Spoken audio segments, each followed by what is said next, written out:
On September 14, 2023, at exactly 10:42 a.m., 8-year-old Noah Carter sat silently at his desk in a third-grade classroom in Brookfield, Ohio, coloring while his teacher watched. The security camera mounted in the upper corner of the room captures it all. Noah doesn't cry. He doesn't ask for help. He doesn't look scared. He lowers his head, grips a blue crayon too tightly, and begins to draw. What the camera records next appears ordinary to everyone who reviews it later. Children shifting in their seats, papers sliding across desks, a teacher pacing the room. Nothing violent, nothing urgent, nothing that would explain why. Less than 7 minutes later, a veteran elementary school teacher steps into the hallway, locks the classroom door behind her, and dials 911 with shaking hands. Because what Noah put on that page was never meant to be seen on a screen. It was meant to be understood. Police would initially dismiss it as imagination. Investigators would log it as a non-incident. But when an FBI behavioral analyst finally sees the drawing, he says something no one expects. "I've never seen this before." And what everyone missed was hiding in plain sight. On September 14, 2023, at exactly 10:42 a.m., 8-year-old Noah Carter sat silently at his desk in a third-grade classroom in Brookfield, Ohio, coloring while his teacher watched. The security camera mounted in the upper corner of the room captures it all. Noah doesn't cry. He doesn't ask for help. He doesn't look frightened. He lowers his head, grips a blue crayon too tightly, and begins to draw. What the camera records next appears ordinary to everyone who reviews it later. Children shifting in their seats, papers sliding across desks, a teacher pacing between rows. Nothing violent, nothing urgent, nothing that would suggest that less than 7 minutes later, a veteran teacher would step into the hallway, close the door quietly behind her, and call 911 with a voice she struggles to steady. Because what Noah placed on that sheet of white construction paper wasn't chaotic scribbling. It was deliberate, and almost no one understood what they were looking at. Noah Carter was not a child who drew dark things. He was small for his age, with sandy hair that always fell into his eyes and a habit of chewing the sleeves of his hoodies when he was concentrating. He lived with his mother, Melissa Carter, in a modest 2-bedroom apartment less than a mile from Brookfield Elementary. His father had left when Noah was 3, drifting out of state and eventually out of contact. But nothing about Noah's life fit the profile of a neglected child. His attendance was nearly perfect. His grades were steady. He read above level. He had a best friend named Tyler, who lived 3 streets over. Every afternoon, the two rode their bikes in looping circles around the cul-de-sac until Melissa called him in for dinner. Neighbors described him as quiet but observant, not shy, just thoughtful, the kind of child who noticed things others didn't. His third-grade teacher, Emily Harper, had been teaching for 14 years. She prided herself on reading children well. Anxiety, hunger, bullying. She could usually see it before it was spoken. And in the 3 weeks since school had started, Noah had shown none of the warning signs that typically raise concern. He turned in assignments on time. He smiled easily. He volunteered to read aloud. On Monday of that same week, he had given a short presentation about planets, carefully explaining the rings of Saturn as if he had memorized the solar system for a reason. There was no disciplinary file, no counseling notes, no report from previous teachers suggesting behavioral issues. That morning began like any other Thursday. Breakfast at 7:10, cereal and a banana. Melissa later told investigators that Noah had asked if it would rain. She remembered because it was an odd question for him. He usually checked the weather himself on her phone before leaving for school. She had told him no. Clear skies. He nodded, as if that confirmed something. At 8:03 a.m., he boarded the bus. The driver, a retired mechanic named Carl Jennings, would later say Noah was seated alone but humming quietly. Nothing unusual, nothing alarming. At 8:24 a.m., the classroom camera shows him entering room 12B. He places his backpack on the hook. He pulls out a blue folder. He exchanges a brief grin with Tyler. At 9:15, the class begins a creative art period. The assignment is simple. Draw your house and the people who live in it. The instruction is intentionally light. An exercise meant to observe perception, spatial awareness, imagination. Third grade art therapy basics. Most children begin immediately. Crayons scatter across desks. Some draw stick figures with exaggerated smiles. Some fill entire pages with trees and pets and cartoonish suns. Noah stares at the paper for almost 30 seconds before touching a crayon. That detail would later matter, but no one knows it yet. At 10:42 a.m., the timestamp in the corner of the footage shows Noah leaning forward. His movements are slow, controlled. He chooses blue first, then black, then red. He presses harder than necessary, the crayon tip flattening slightly. Ms. Harper is circulating when she glances down at his page. She pauses. The camera cannot capture the drawing clearly from that angle. It sees only her body stiffen. Her left hand rises to her mouth almost instinctively. She bends closer. Noah does not look up at her. He continues drawing. This is where everything changes. Ms. Harper does not react outwardly. She doesn't gasp. She doesn't call attention. Instead, she places a hand gently on Noah's shoulder and asks him to finish up and join the reading group in the corner. He nods. She waits until he steps away. Then she picks up the paper, and for a long 3 seconds, she doesn't move. At 10:48 a.m., she exits the classroom, the drawing folded once in her hand. She closes the door carefully. She walks 20 feet down the hall to the faculty restroom, steps inside, and locks it. Her call to 911 lasts 4 minutes and 12 seconds. "I have a student," she says quietly, "and I need someone here now." When the dispatcher asks if the child is hurt, she says no. When asked if anyone is in immediate danger, she hesitates. "I don't know," she replies.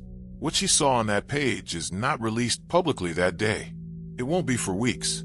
And even then, the image will circulate without context, stripped of the details that made her heart drop, because at first glance, it doesn't look like a threat. It looks like a picture, and that is what nearly everyone would say. But this is the part that would disturb investigators later. Noah didn't draw fantasy. He drew specifics, precise proportions, correct window placements, a clock showing an exact time. The assignment was to draw his house and who lived in it. He did, but he also drew something that wasn't supposed to be there. Something that no one had told him, something he could not have imagined. And that single detail would pull local police, then state investigators, and eventually a federal behavioral analyst into a case that began with crayons and construction paper. Because everyone was watching the wrong thing, and what they didn't notice was already on the wall behind him. At 11:02 a.m., Officer Daniel Ruiz is the first to arrive at Brookfield Elementary. The hallway camera shows him entering through the main doors, speaking briefly with the front office, then following Principal Karen Douglas toward room 12B. He does not draw his weapon. He does not appear alarmed.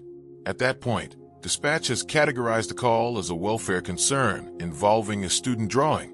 Inside the classroom, the children are seated on a reading rug. Noah sits cross-legged near the back, flipping pages of a book about space exploration. He looks calm, detached, unaware that the next few hours will alter the trajectory of his life. Ms. Harper stands near her desk, her posture rigid. At 11:07 a.m., Officer Ruiz requests to see the drawing. The security camera captures the moment the folded sheet is placed on the desk. Ruiz opens it slowly. His brow tightens. He exhales once through his nose. Then he studies it longer than expected. He does not speak for 11 seconds. From the footage, investigators later note the exact timestamp. 11:08 and 14 seconds a.m. Ruiz leans closer. At 11 hours 8 minutes and 21 seconds, he straightens abruptly. But instead of escalating immediately, he asks a question. Has he said anything unusual today? Ms. Harper shakes her head. The drawing shows a 2-story house in blue crayon. The windows are symmetrical. The front door is red. To the left, a small tree with a tire swing. 3 stick figures stand in the yard. 1 taller figure labeled Mom. 1 smaller labeled Me.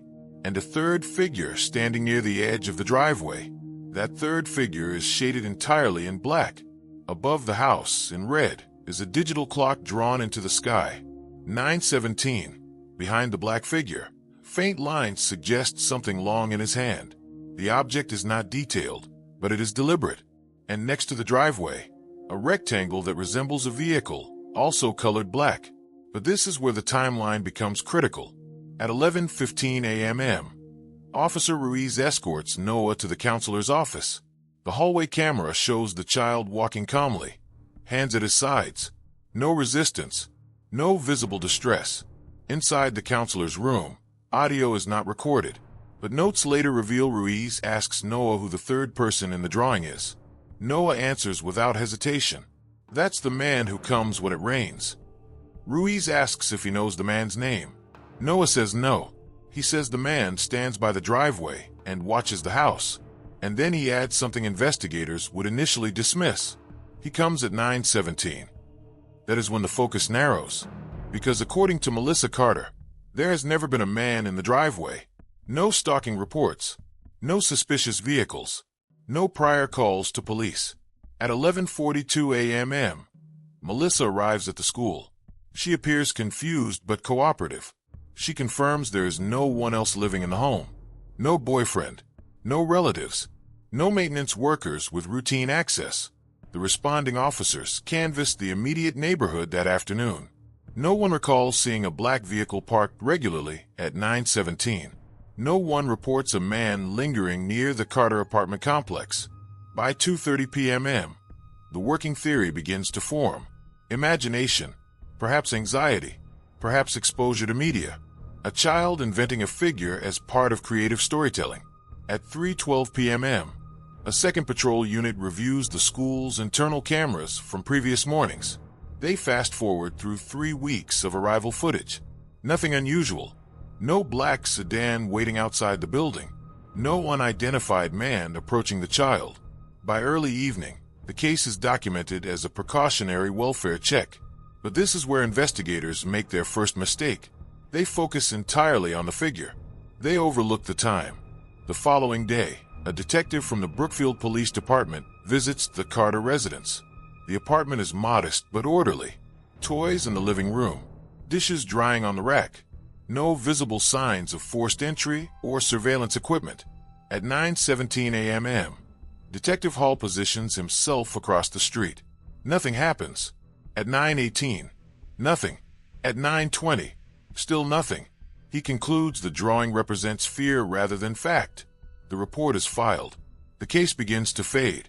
But something lingers. The drawing continues circulating internally among school staff.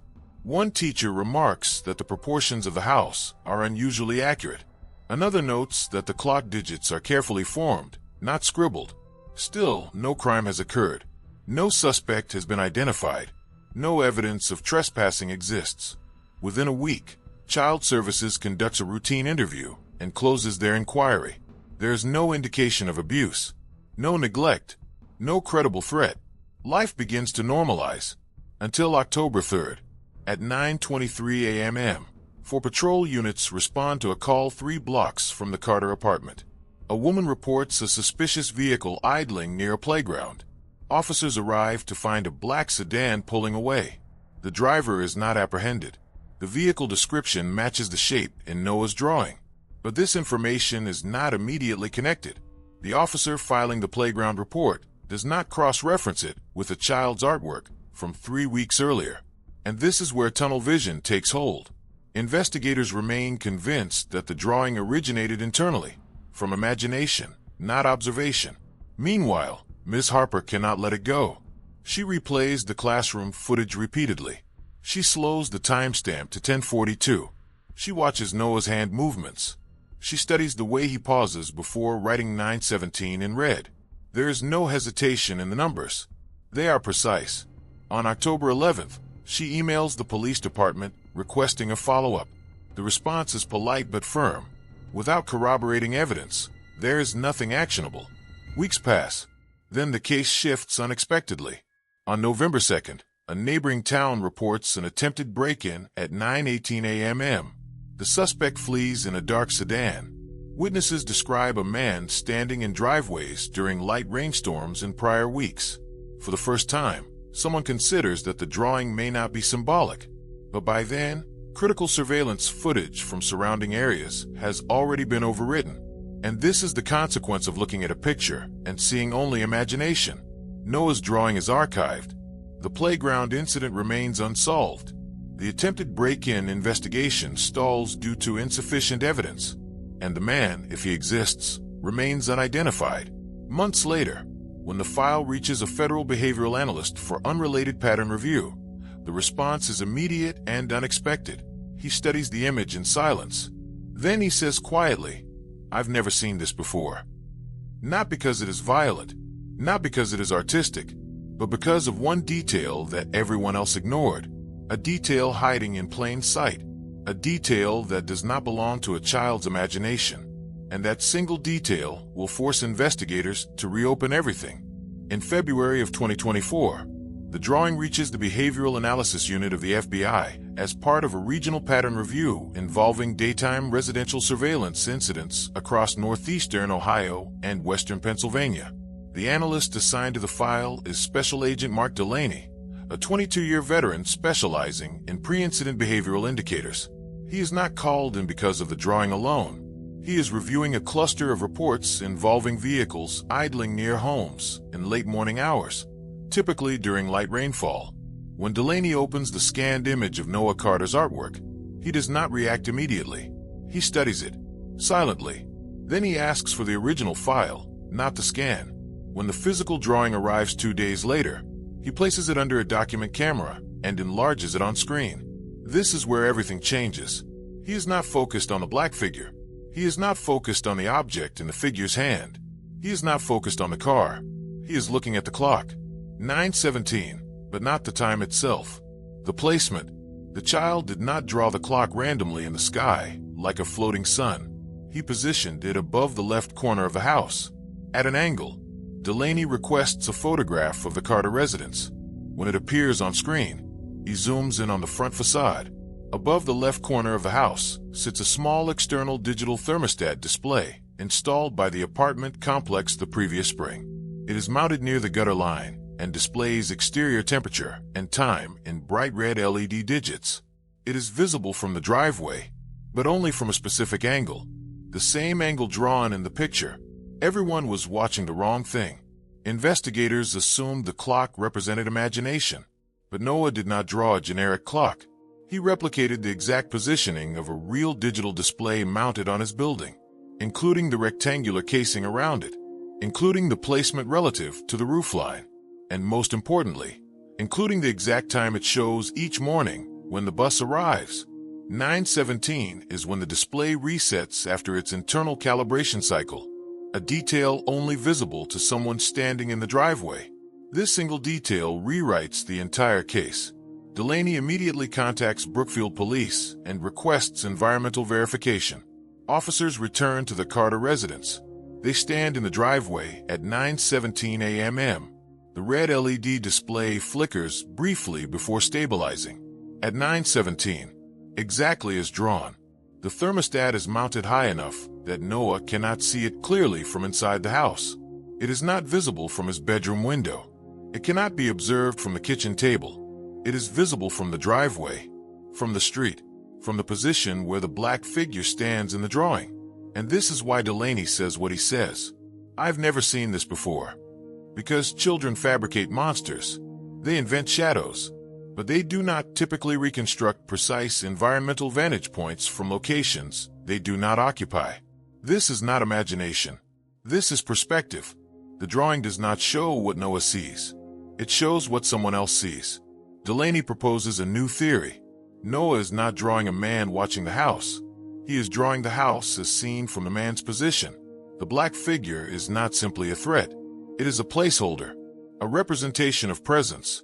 And the clock confirms that presence stands in the driveway at 9:17 a.m., which is 5 minutes before Noah's bus arrives.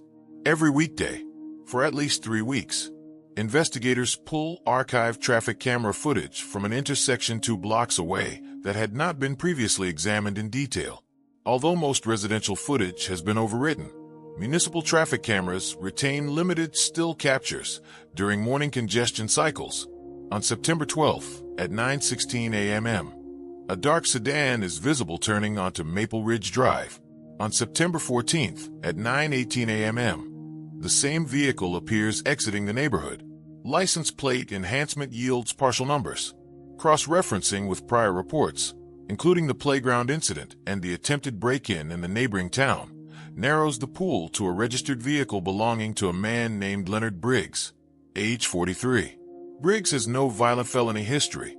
He has prior charges for trespassing and voyeurism dating back a decade. He works irregular shifts as a delivery subcontractor. Surveillance is initiated. Within 2 weeks, Briggs is observed idling near another elementary bus stop at 9:14 a.m. in light rain. He is detained for questioning. Initially, he denies everything, but vehicle GPS data retrieved through a warrant places him on Maple Ridge Drive on at least 8 mornings between late August and mid-September. At 9:15 to 9:20 a.m., he claims he was lost. Repeatedly, at the same time, in the same weather patterns. Under further questioning, inconsistencies emerge. Phone location data contradicts his statements. A search of his vehicle reveals binoculars and a notebook documenting street names and bus schedules. No direct harm is linked to him. No entry into homes is proven, but intent becomes clear. Briggs is charged with stalking and attempted unlawful surveillance based on cumulative evidence across jurisdictions. The drawing becomes part of the affidavit, not as artistic expression, but as corroboration of repeated presence. Noah never saw Briggs directly approach him. He saw something else. A shadow shifting near the driveway. A car that appeared when it rained. A man who stood still enough to blend into the background. And he processed it the only way he knew how. Through a picture. The case concludes without tragedy. No child is abducted. No home is entered. Because a teacher trusted her instinct. Because an analyst questioned a clock. Because one overlooked detail was finally seen. In the months that follow, Brookfield Elementary implements updated perimeter monitoring during bus arrival windows. Parents are informed discreetly. Melissa Carter moves to a different complex. Noah returns to school. When asked later why he drew the man, he gives a simple answer. He was always there. The drawing is preserved in evidence storage. A reminder that sometimes the most critical testimony does not arrive in words. It arrives in crayon, and it forces adults to see what they almost missed. If there is a lesson in this case, it is not about fear. It is about attention, about the details hiding in plain sight, about listening when something feels off, even if it arrives on construction paper. Because sometimes the difference between imagination and warning is not obvious, until someone finally looks at the clock.